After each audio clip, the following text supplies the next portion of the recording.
Aba, ito palang tanim kong rambutan ay namungan. Ay ito kaya'y tuklapin, uut-utin. Ay siya nga, honey. Daming bunga. Ay maiba ko meses, honey.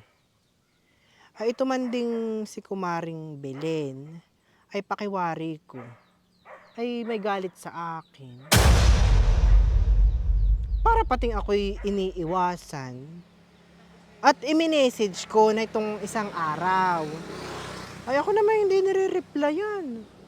Tapos ay kanina, honey, ay tinawagan ko. Ay ring laang ng ring. Hindi naman sinasagot. Ay ako'y napapaisip, meses. At kung siya galit sa akin halimbawa, ay ano naman kayang ikakagalit niya? Ako na may walang maisip na dahilan para siya'y maiyamot sa akin.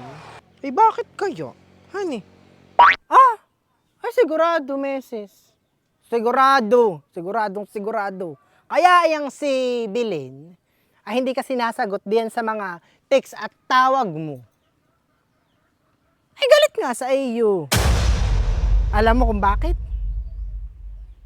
Pero may kung nakikita yang si Belen, ang kasama ay si Beverly. Ay si Beverly naman ay ganay una. Walang preno ang bunganga. Ay di ako'y tiyak na kung ano-ano ng kasiraan mo ang inistorya na ang si Beverly kay Belen. Kaya ngayon, ay ang si Belen, ay yamot na sa iyo. Gets mo? Ay baka nga, honey. Anong baka? Totoo yun, sigurado 100%. Kilala ko yung si Beverly. Chismosa ng taon. With highest honor. Sino? Meses.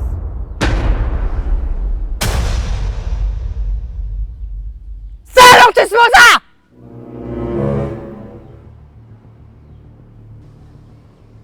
Hindi ka imik? Ha? Nasaan ang dila mo? Kanina pa siya ka din ang pagsasalita eh. Bakit anak eh? Napipi ka na. Sinong chismosa ng taon with highest honor na pinagsasabi mo? Ha?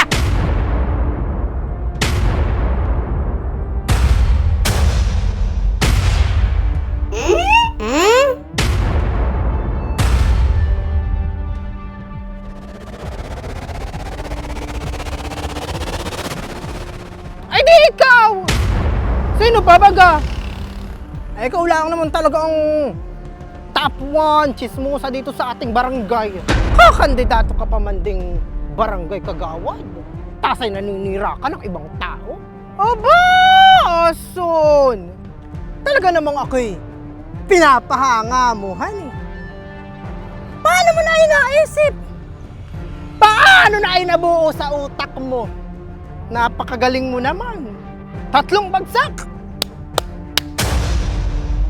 Iyang si Maripik! Ha? Sinisiraan ko dito kay Belen. Meses. Ano ti kay diyan turo ng turo? Ako'y bayde. Aba! Ay ano namang kasiraan na yung si Maripi Ang iistorya ko dito kay Belen. Meron baga? Laki kayo mga hipa. Nasaan ang pruweba mo? Nasaan ang mga ebidensya mo, Ason?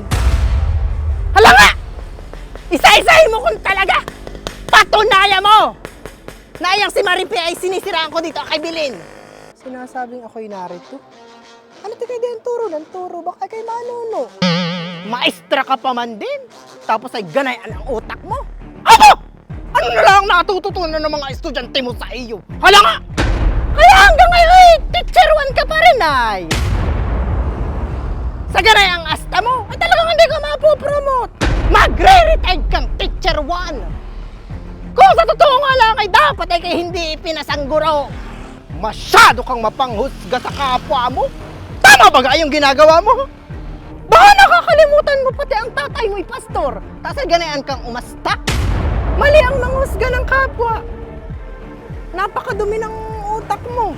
Kung hindi ka sigurado diyan sa mga naiisip mo, ay matuto kang mag-control na yung bunganga mo, hindi yung ganayang bratatatatatat.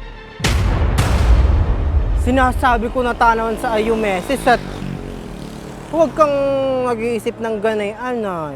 Anong ako? Ikaw ang may sabi, hindi ako. Busy lang iyang si Belen. Kaya hindi nasasagot iyang mga text at tawag mo. Masama ang nag-iisip ng masama sa kapwa. Aba! Meses, ikaw ngayon huwag diyang maghambog! Ikaw ang nagsabi kaninang iyang si Beverly ay chismosa ng taon. Ano tiniba mo? Pare-parehas lang kayo! Mga mapanghusga! Yan, pating mga plastic, maiigi lang kapag mga kaharap. Ako nga pala may nilala kong hab-hab. Kumuha na kayong tig-isa. 25 pesos lang. Ako na may napayag ng 1 week to pay. Darna!